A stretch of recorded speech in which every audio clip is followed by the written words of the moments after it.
It's gonna be a dope night. I got a feeling. Ooh, what am I doing? What am I doing? Is my next table? What's going on? What is going on here?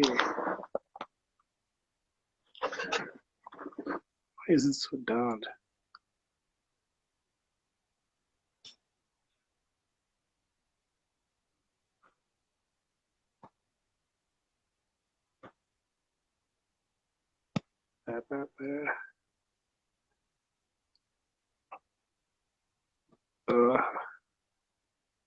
Big sis is unable to join. Let me invite you again.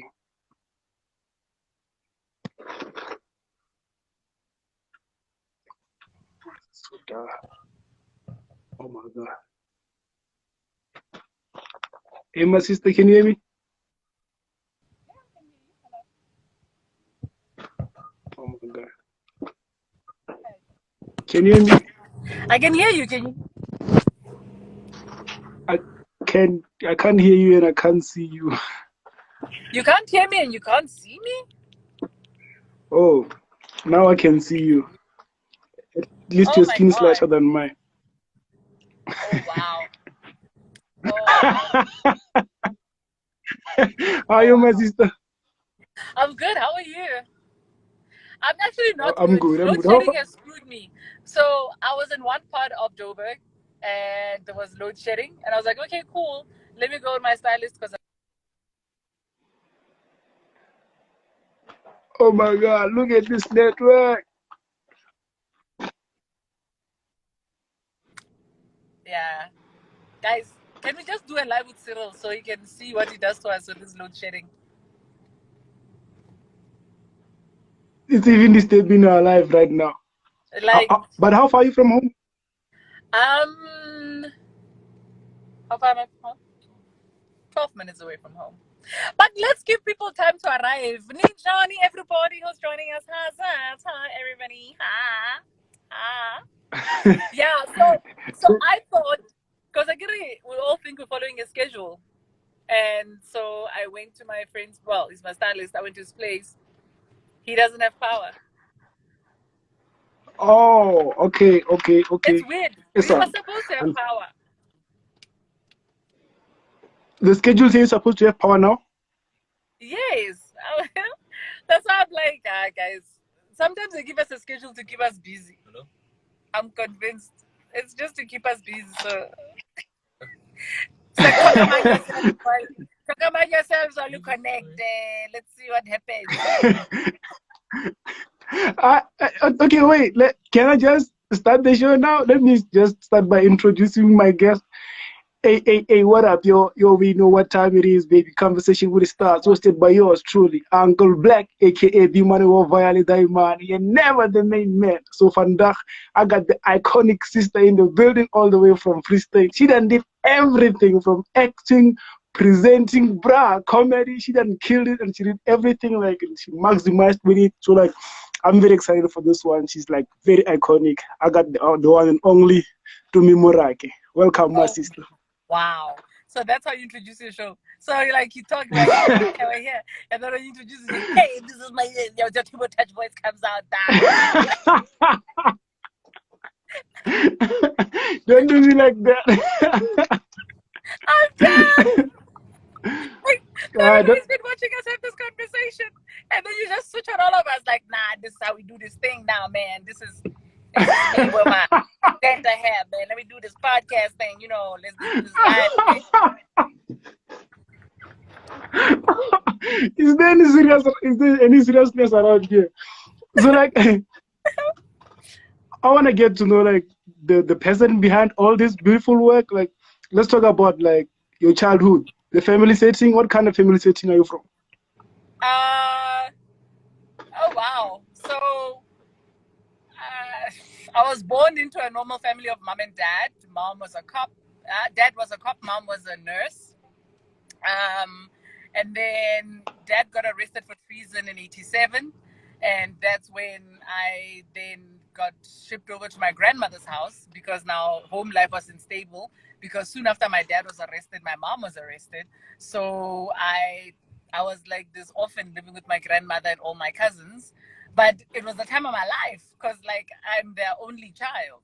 So when I lived with my grandmother, I was surrounded by people to play with from morning till night. So it was dope on that level. Yeah, so that's me. I grew up surrounded by guys, so I can put up a fight. And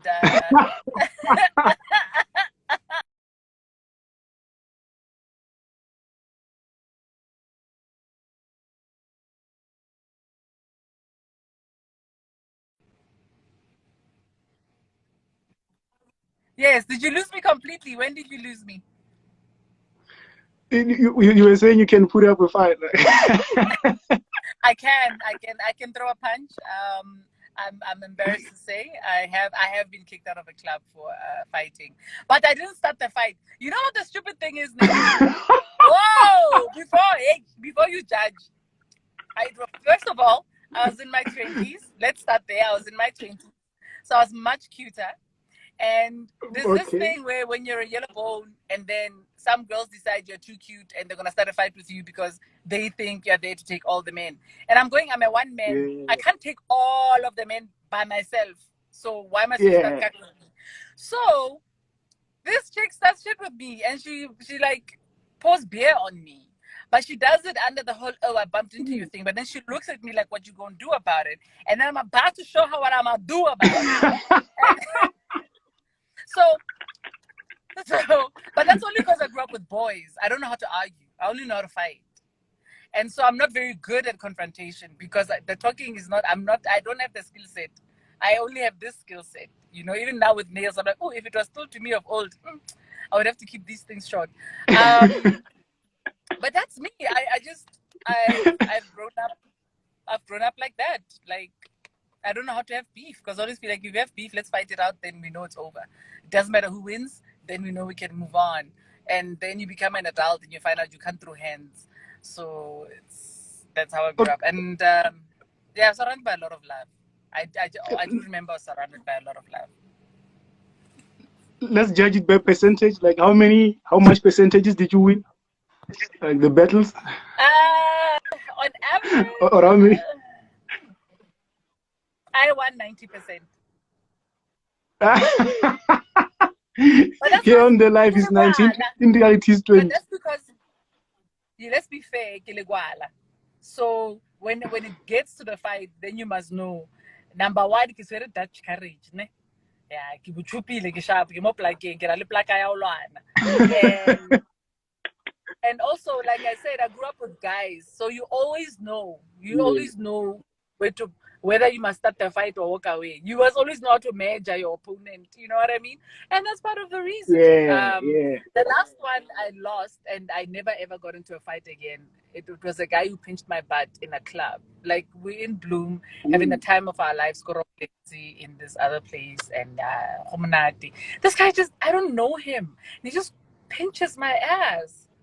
Like grab my ass, let me at least give you a Yeah. little look and walk away. But when you pinch it, you know what I mean? So I threw a punch.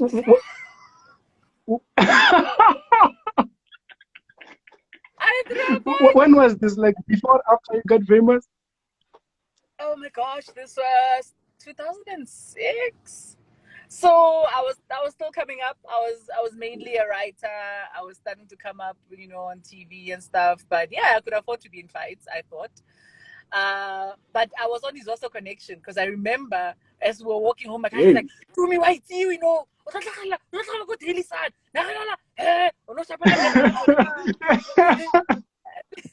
And I was just like, but it's not my fault. Like literally, I got so kicked out, and I was also Yeah. like, that guy's still in the club. I'm the one who's being kicked out because I was the one throwing the first punch, and I'm going, but he harassed me.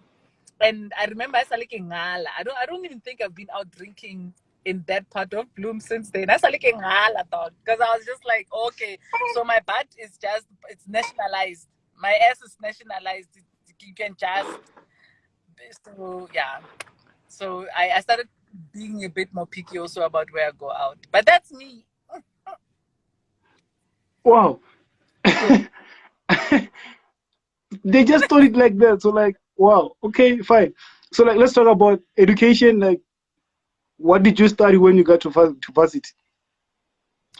So when I got to varsity, I actually got accepted for fine arts and for dramatic art. And I did a ini mini mini mo, and I decided to go with dramatic art. Because for fine art, you had to submit a portfolio. Like I'd really done all the work. I'd submitted my portfolio. They loved it because I paint and I do graphic design. And so I was in for that. And I also wanted to be a writer. I wanted to be an actor, and I got accepted for that. And yeah, so I just decided that I really like in my core that I want to be an actor. I felt like every time I feel like I couldn't even say at the time what I wanted to do with my art, but I knew what I wanted to do if I do drama.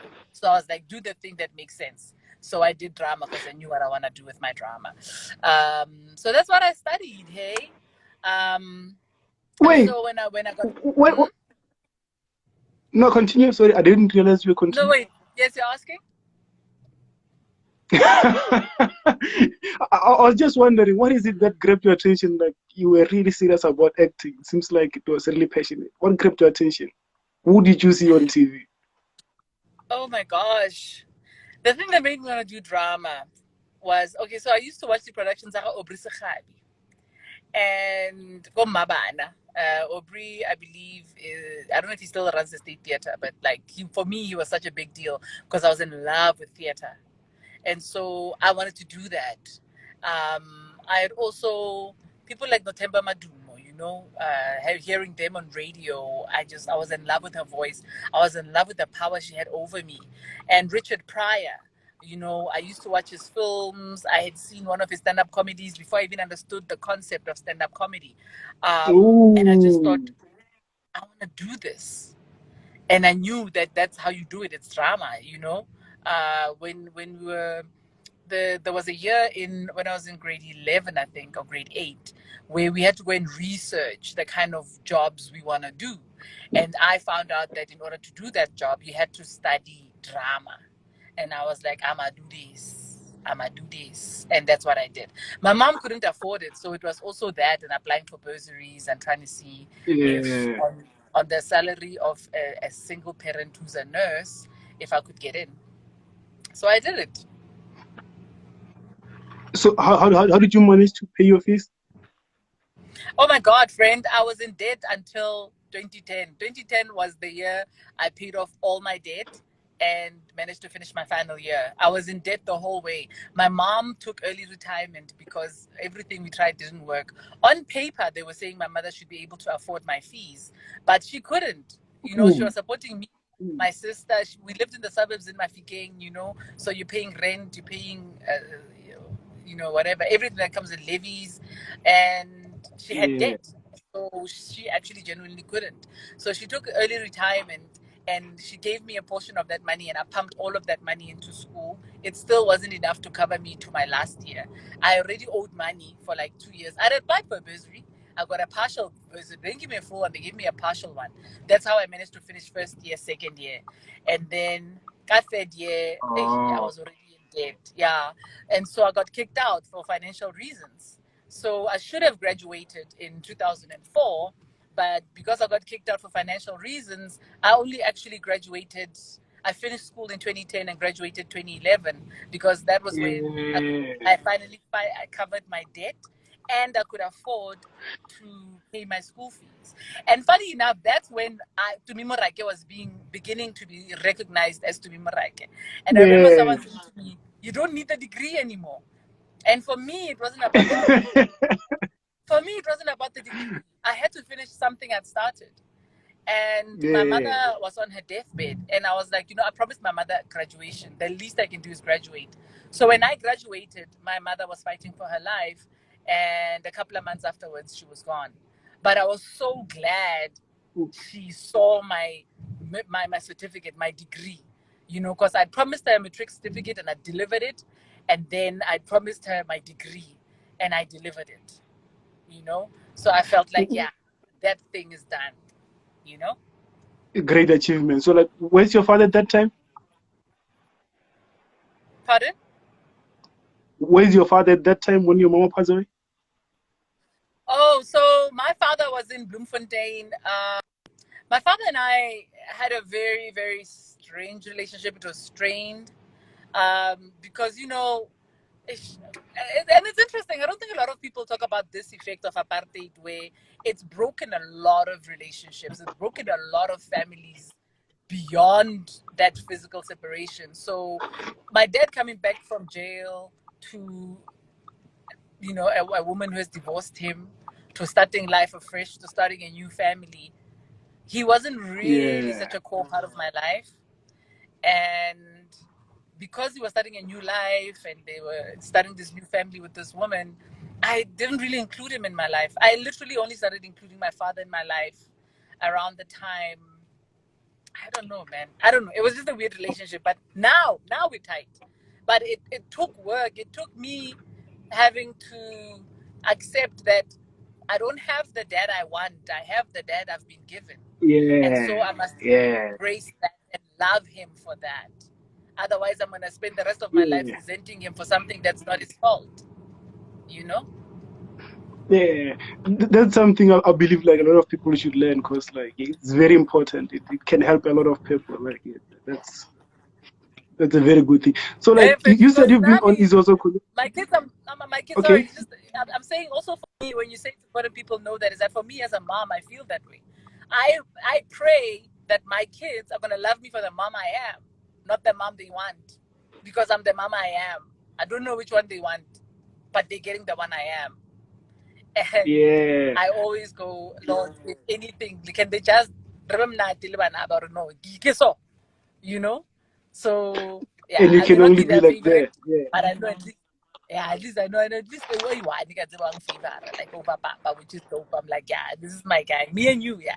I give you extra in the will. I even tell him, I'm like, yeah, don't worry, you are getting extra 10% in the will. Don't worry, these others are. Okay, let's talk about you still stepping into comedy. Like back in the days, it was like not a lot of people, not to mention like females, like even males, we still didn't have a lot. How was it like? How Yeah. challenging was it for you? It was easy because there weren't a lot of women doing it. There weren't a lot of black women doing it. There weren't a Okay. lot of black Yeah. people doing it. So it was easy for that reason.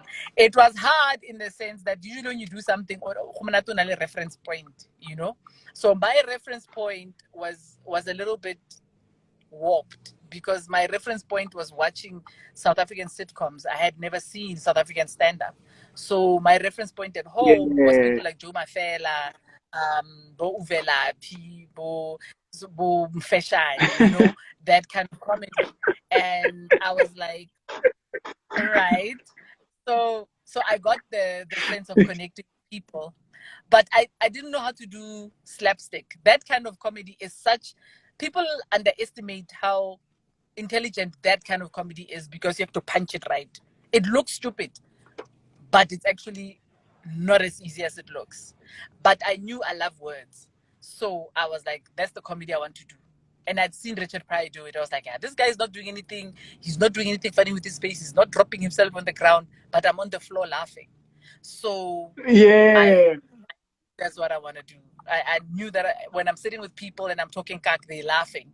You know, I'd be with friends who would quote me to me, and I'd go, okay, there's something here.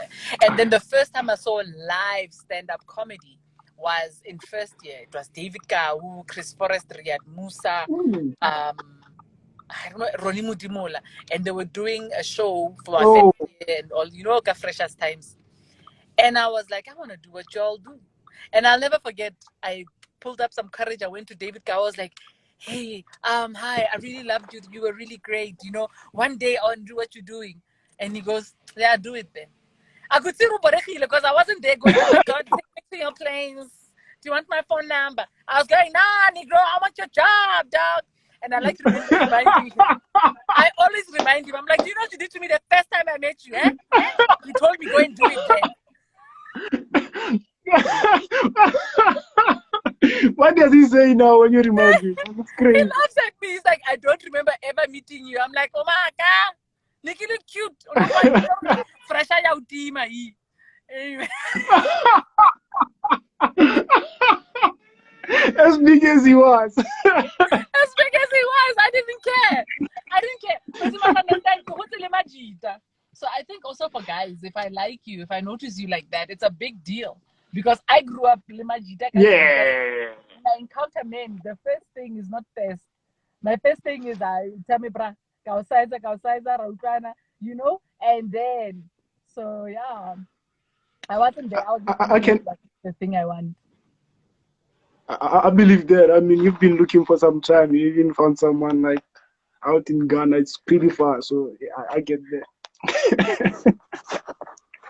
University is about that. If you want to date Sorry. outside, just go to university. You find zonke bonke, the whole world under one roof. So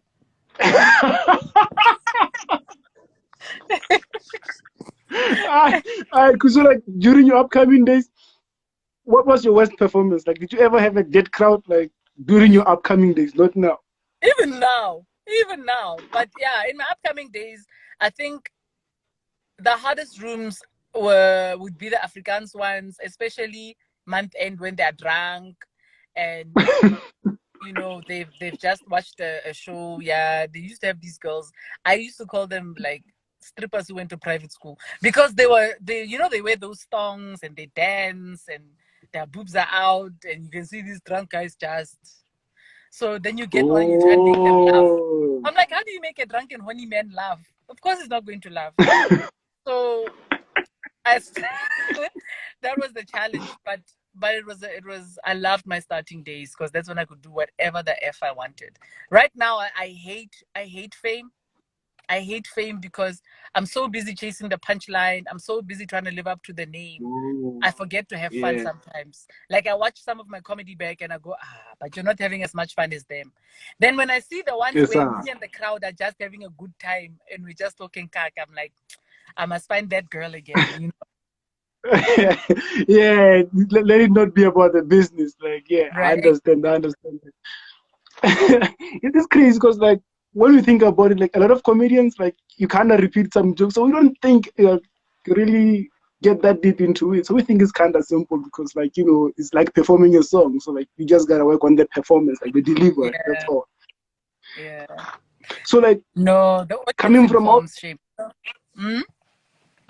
sorry, you're saying? No, I was saying just with the comedy and it being like songs, I think the difference with the songs is with comedy, your audience also dictates your comedy. So for me, the different kind of comedians. There are comedians who every time you see them, they're doing new things. And then there are Yeah, those who yeah. are like me who I really need to be feeling the gag, so my jokes come slow. New jokes come slow for me, and I'm okay with it actually, because they don't always come out exactly the same. The crowd dictates what it's gonna sound like. The crowds dictate where the joke is gonna go. And sometimes the joke that started off as a 5 minute becomes 10 minutes because your audience made you realize other things in there that were funny. So yeah, Yeah. yeah.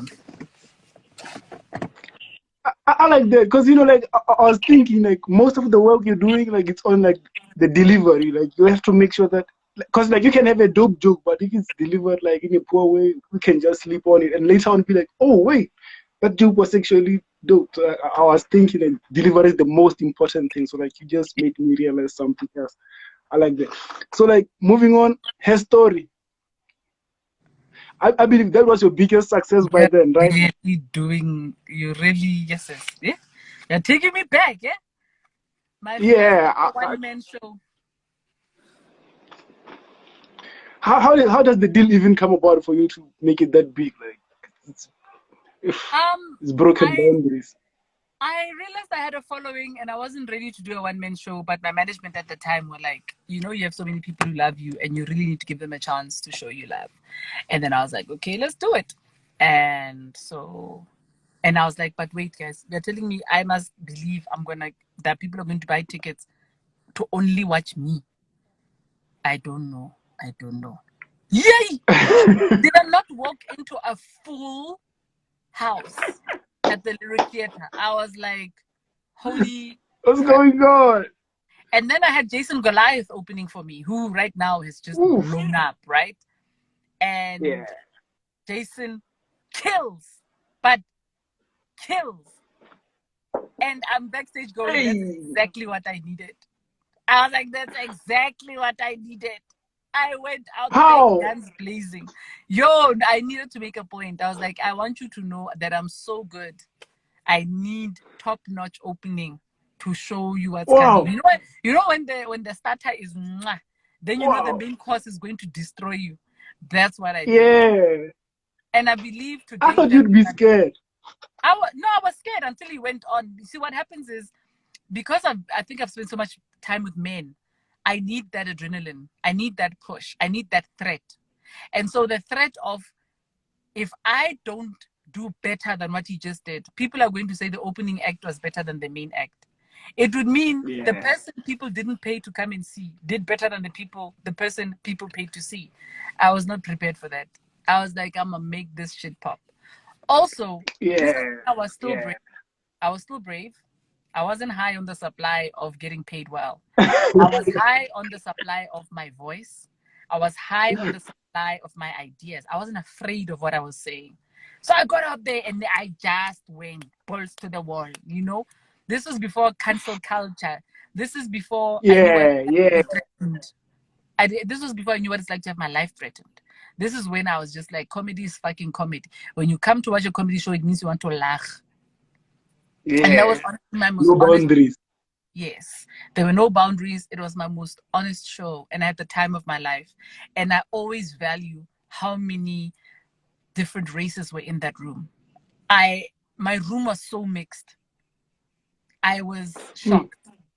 Black, white, Indian, colored, everyone. Like it was mixed. And that said a lot to me about the kind of following I had at the time, you know? And it was very affirming. It was very affirming.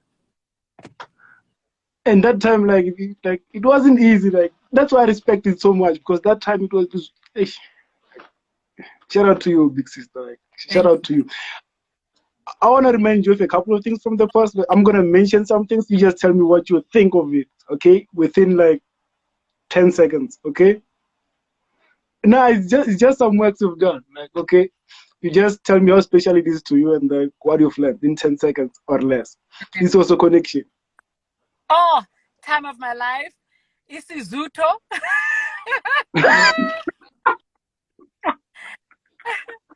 And it really introduced me to South Africa. It was the first sitcom I wrote that I actually got into, where I was like Yeah. cast. Yeah. Wait, it makes me wonder like how did that come about? I thought like it came with Mandla. It's also No, no, connection. to me so much, right? No, it's also connection happened because I wrote a show with a couple of guys I'd gone to university with, Johnny Babazano, who's an award-winning director, and his wife, Tiffany Babazano, who's also an award-winning writer and actor.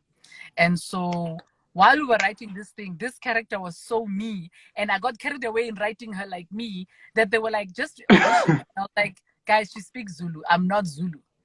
And then we had to figure out the creative way around it. And we're like, well, all the Basutus and Bachuanas and other people, when they come to Joburg, all of them learn isiZulu their own way, Yeah. Zuto and all of that. So they were like, make her a Free State girl who speaks Sizulu the way you would speak Sizulu. And thus Millicent was born. And a lot of people related. Like that was crazy. Those moments were crazy. I still remember some of your dress codes. Hey, The earrings. yo, I would go to Durban. And random people would stop and say, Sisi, kalukhuluma isiZulu kancane nje. Kalukhulume sisi. And then I'd speak and then they laugh. They're like, usithanda kanjani nesizulu sakho? Quack, quack, quack, quack.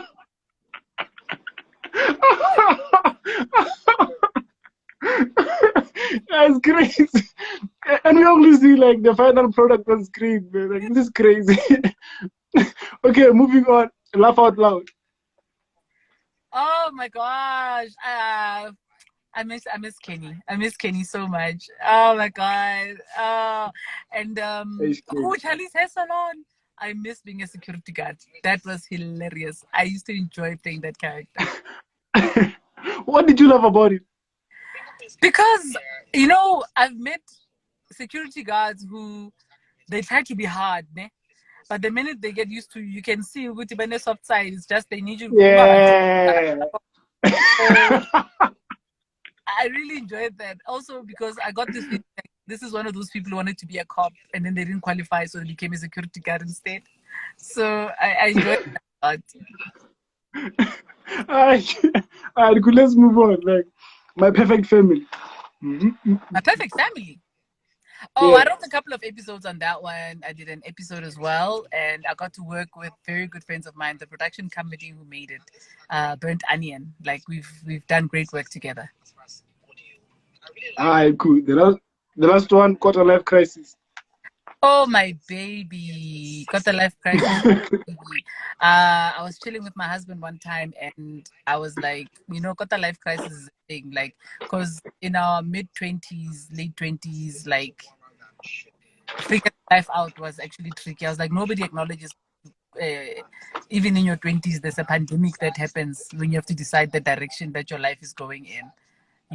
And so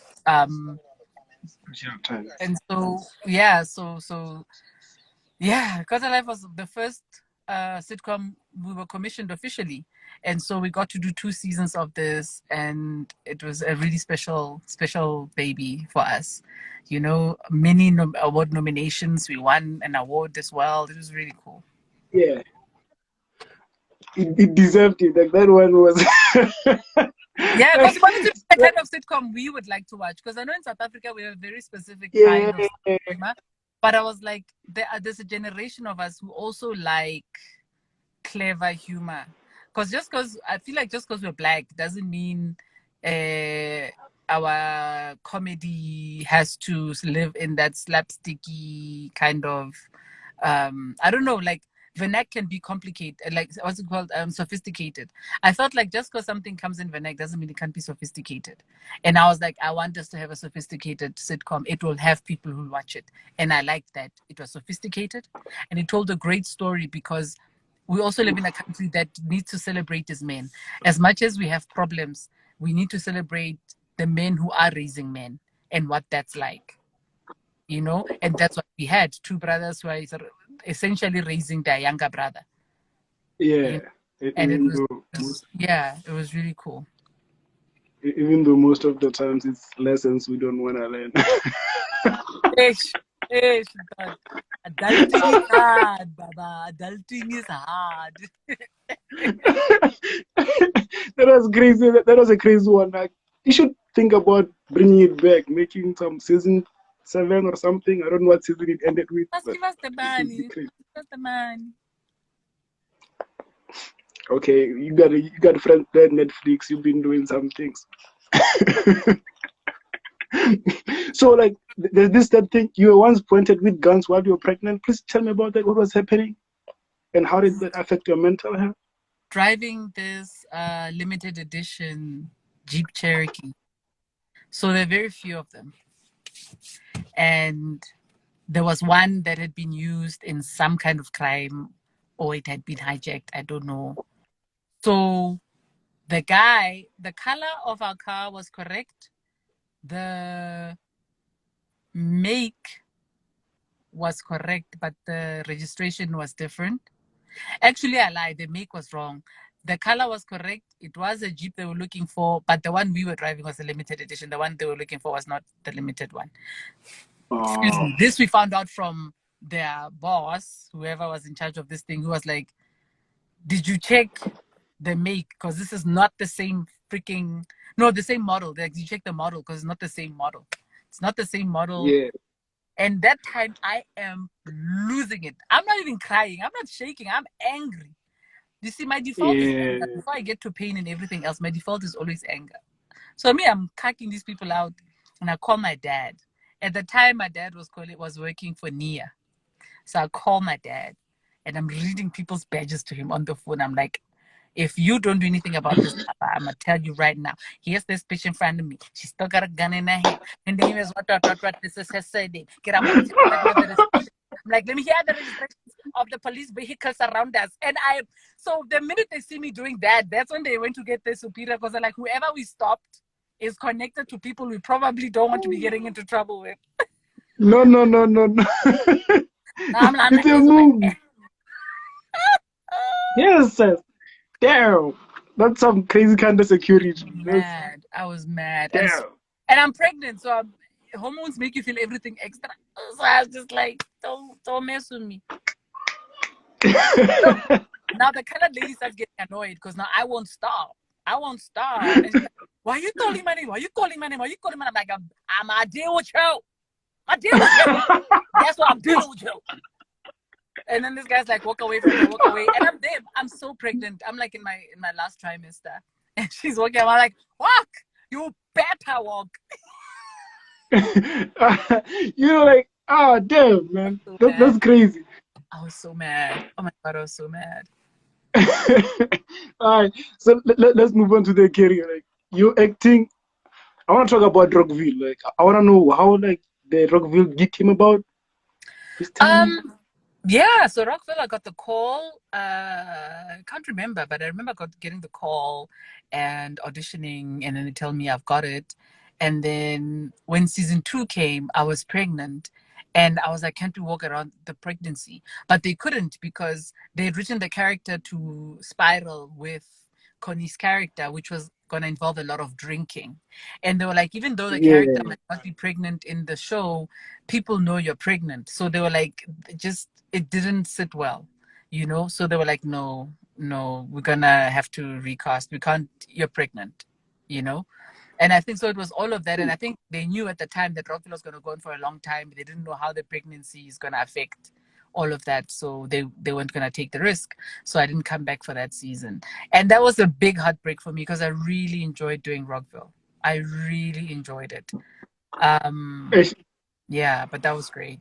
It was the first time I got to work with Connie and Shauna, God rest his soul. And it was some of my most memorable times were with them. I can attest to that because, like, personally, that's my favorite. Like, that's my favorite soap that's ever happened in the country, Rockville. Like, especially season one. Season one, I was shocked. Like, I didn't know that we can reach that kind of quality, that level. Like, Dude, yeah, really. Like, again, Johnny Babazano was there. Like, that guy is talented, bruh. I even forgot I'd done Rockville. Hey, when I feel like it's my funeral when I'm listening to all the things I've done.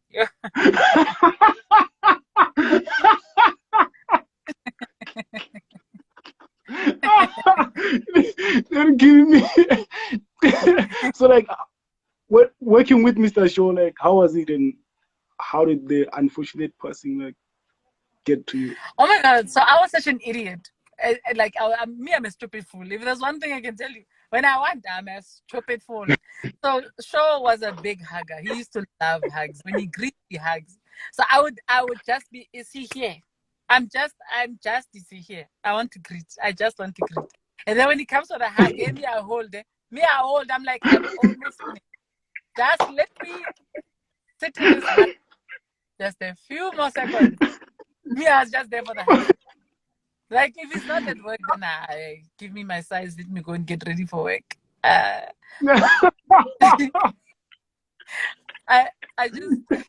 love that he was such a strict man, yet he balanced it with being such a human and being so loving.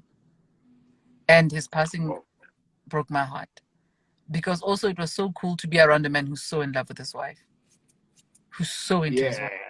I'm like, she's yours, my guy. You have a crush on your wife. Yeah, right now, crushing on your own wife. And that was the most consistent thing that I remember about him. And so when he passed away, I was still in the US. And I sat and watched YouTube crying by myself, which is fine. But also you go when people are that fit and they go. When you go, guys, respect life. Life, you can offer it all the filters in the world. It doesn't care. Your time is your time. How much quality have you put into your life? Because when I looked at his life, I was like, sometimes it's also unfair to be angry at God for taking people, because but they've done so much. You can't say he's taking them away before they could do anything. they did so much. Yeah, You know. yeah. Let's appreciate. Yeah, Yeah. But yeah, that was a really dope man. yeah. Like he really served the country and beyond. Like Yeah. he was and still is an inspiration to a lot of people because like what he Yeah. did is People who make you feel unbelievable. like, you know what he made me feel like? Like, be rich, have everything be influential. You don't have to be an asshole. And because of him, I can't accept bad behavior from other people who are in positions of power and they think it's a reason to be a dick. Because I go, here was a man who had everything, had every reason to treat anyone like something under his shoe, and he didn't. What gives you the right to? You know what I mean? Shout out, but I want to give the same props to you as well because like you're really humble. I'm Good not. shit, man. I got the feel, me bro. I can't humble. I got the feel, bro. I got the feel, bro. I got the feel, me bro.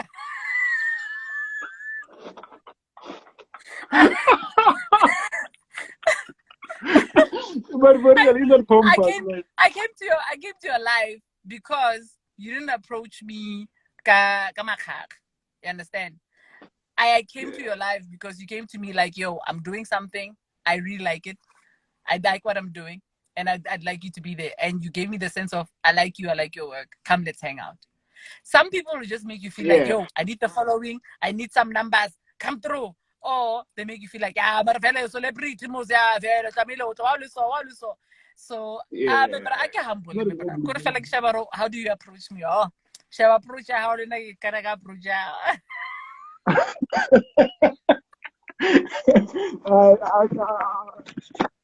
Let me just close it like that. I want to ask you some random questions right now. Like, what's the silliest thing you've done this year that you've never told anybody? The silliest thing I've done this year that I haven't told anybody. I don't know. I get a silly dog, didn't I? Because I do dumb stuff. Hey, but you. I do dumb stuff by myself. I do stupid things. What have I done? I can't.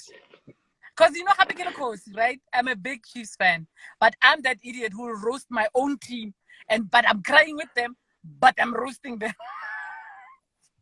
I think that Why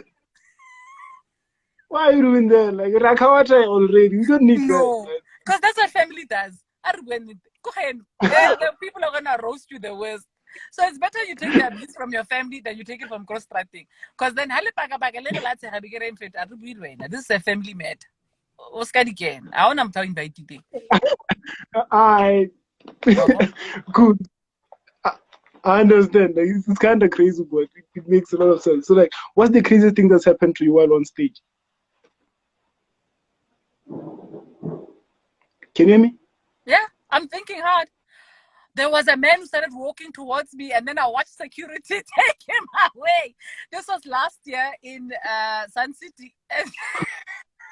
I'm on stage, and this guy's he's talking to me. I'm on stage, he's heckling, and I say some stuff. People are laughing.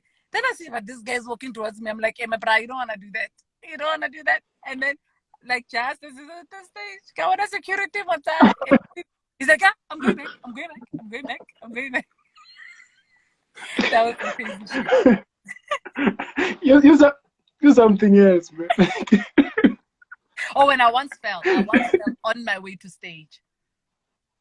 Like, bah! You fell. Dog. And then I remember Alicia Keys saying when she also tripped at one of her gigs, when she was getting up, she said, I keep on falling. So even me, I got up going, I keep on falling.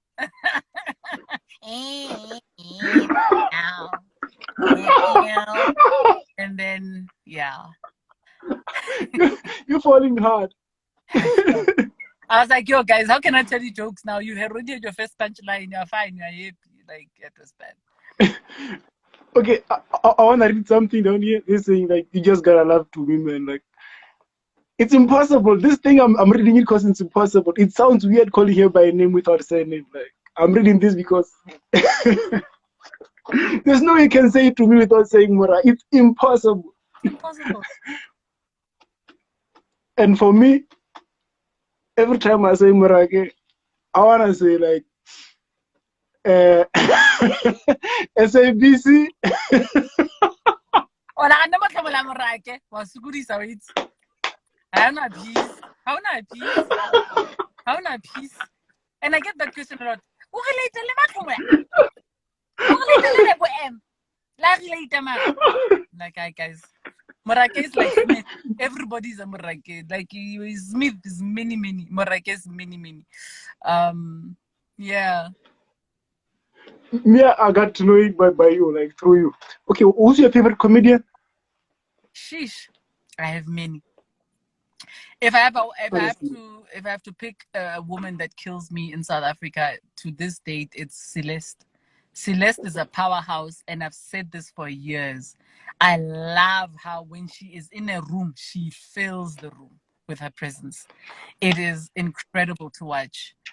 Richard Pryor informs and is the biggest influence I have in terms of my truth. I love that guy told his truth. We were laughing at his truth. You understand? We were laughing at his pain with him. And that was a big influence for me. John Flismus, to take intelligence like that, where you can walk away like you just came out of a university lecture, but your ribs hurt because you laughed that hard. So, yeah, there are people, for different reasons. There are many different people I really enjoy. Yeah. So like now, I just want us to play a game, even though like there's one that's out already because you just mentioned Celeste is on top of the list. So I was gonna make you choose between her and Nina Hasty. So already. Yeah, no, Celeste for days. Okay, so like the first one, let's say David Cow or Kagiso Lediga. David Cow. Why? I mean, come on. How do you beat why? I mean.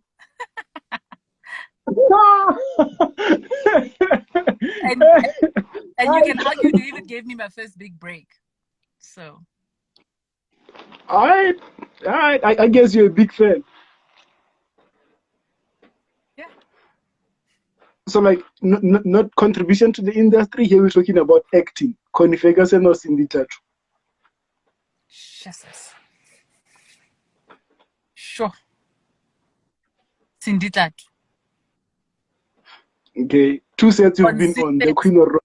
Consistency. Sorry? Consistency.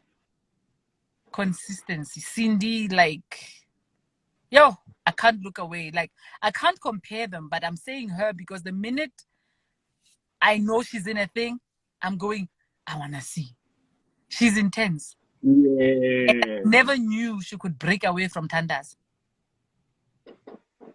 And she did. Yeah. She did.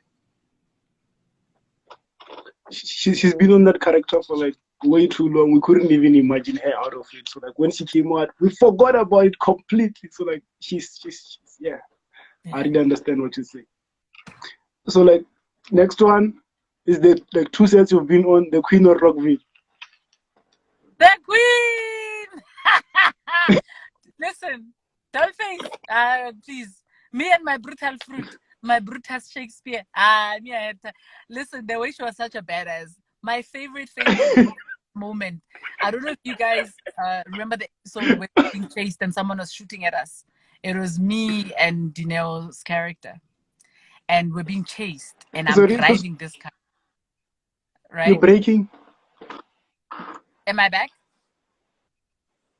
Yeah, even though I can't really see you, but you're back. Yeah, I can hear you. Again, you can't see me. I'm convinced it's your phone. Why can I still see you, but you can't see me? Oh, John Cena. You're blamed. John Cena, you can't see me. Since you can see me, I guess you're John Cena. Yeah. There was a scene where I did my own stunt driving this car. Yes, these guys didn't know that I can drive a manual. And especially if it's an old car. My first car was a Toyota Corolla. Like, what's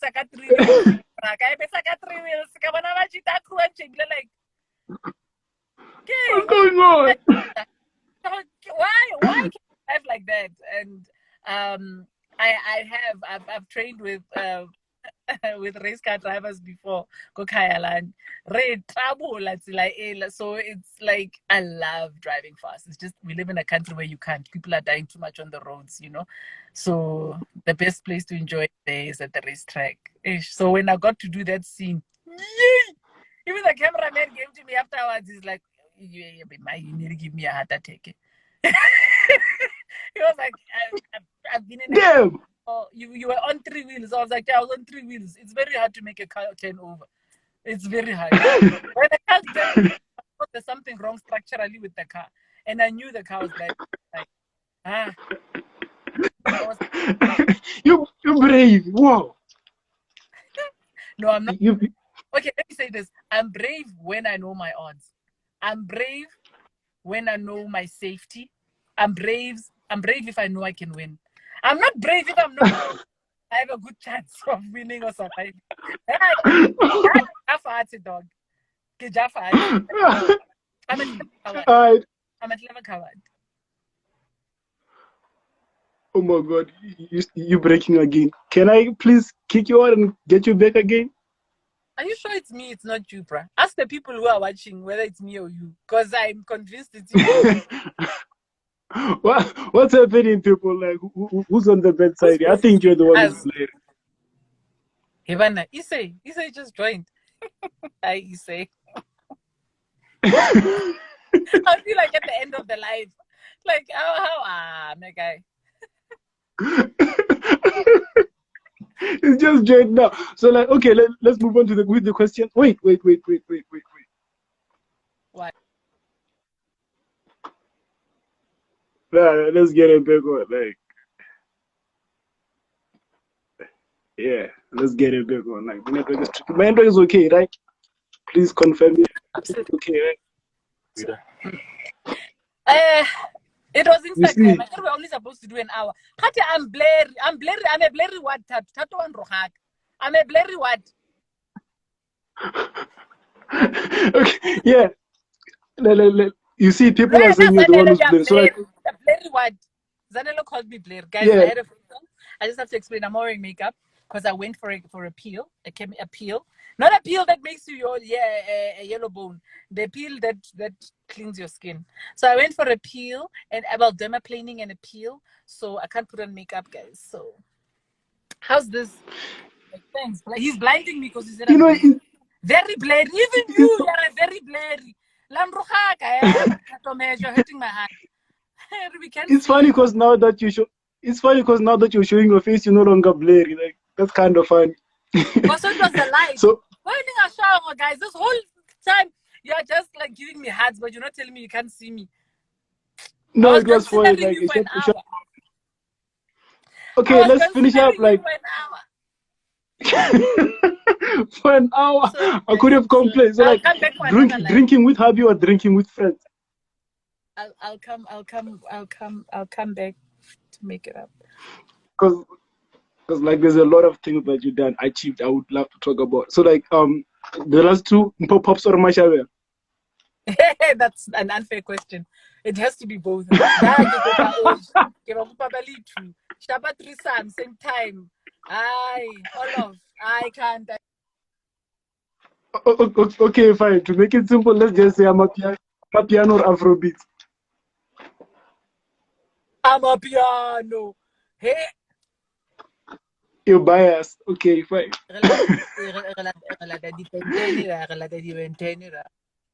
So like you're working on Sound Sexy Love, like you're inviting couples there, like who's coming next? What's happening next on Sound Sexy Love? We are finished. There's a scandal involved. I don't want them to change their mind about renewing my contract, so I won't tell you what happened, but the season ended. We'll be back next season. Okay. How many episodes did you have? Before I even start the job. Wait, how many episodes did we have? So we filmed 10 and we've had 9 couples. Well, I suppose it's not a secret because when we were first advertising it, there was a couple that was advertised and the season happened and that couple didn't happen. So technically I can't get into trouble for saying that. So yes, I'm going to leave it at that. Kisel Spice, Zalebs, Hi, Bella Shebile. I can just see my PR lady right now texting me like, Jimmy, what are you doing? What are you doing? This is why nobody wants to give you nice things. Let it go, let it go. So, like, did you know that you're one of like the one, two, three couples that defined love and are still remaining? Oh, really? Like most of them, like, it's now they're defining what happened after defining love. Like, It's a pandemic, friend. Even when you're married, it's still a pandemic. It's just a pandemic that's official on paper.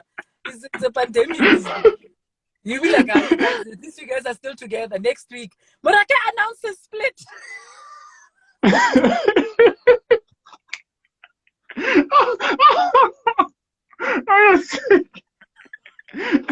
So, like, tomorrow you have a show, right?